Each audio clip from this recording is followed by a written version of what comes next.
Hello বন্ধুরা, আসসালামু আলাইকুম। আমি আমার হেল্পিংকে বলছি যে আলুটা ছিলে এই করতে, মানে মাংসের মতন কাটতে।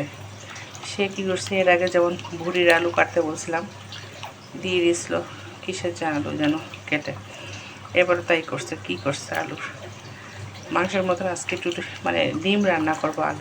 আলু ডাল দিয়ে যেভাবে করি সেভাবে করতে চাইছিলাম।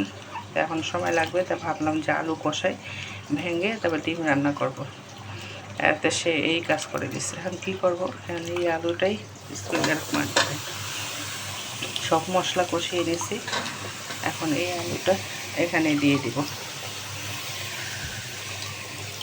এখন এই আলুটা এখানে দিয়ে ভালো করে একটু সিদ্ধ হবে, পানি দিয়ে সিদ্ধ করে তারপরে এটাকে ভাজবো। ভাজার পরে পানি দিয়ে তারপরে ডিম দিয়ে দিব। এখানে ডিম অবশ্য ভেজে দিব, আস্ত দিই। আস্ত এখন করবো না, যেহেতু এই কাজ করছে। আজকে ডিম ভেজে তারপরে এখানে দিব। এই হচ্ছে আজকে আমার দুপুরে রান্না। আরেকটা তো ভাজি করে রেখে দিছি ওইদিকে। আর শাক রান্না করব ডাল দিয়ে। আজকে বারান্দা থেকে শাক তুলছি। ঠিক আছে, আল্লাহ হাফেজ।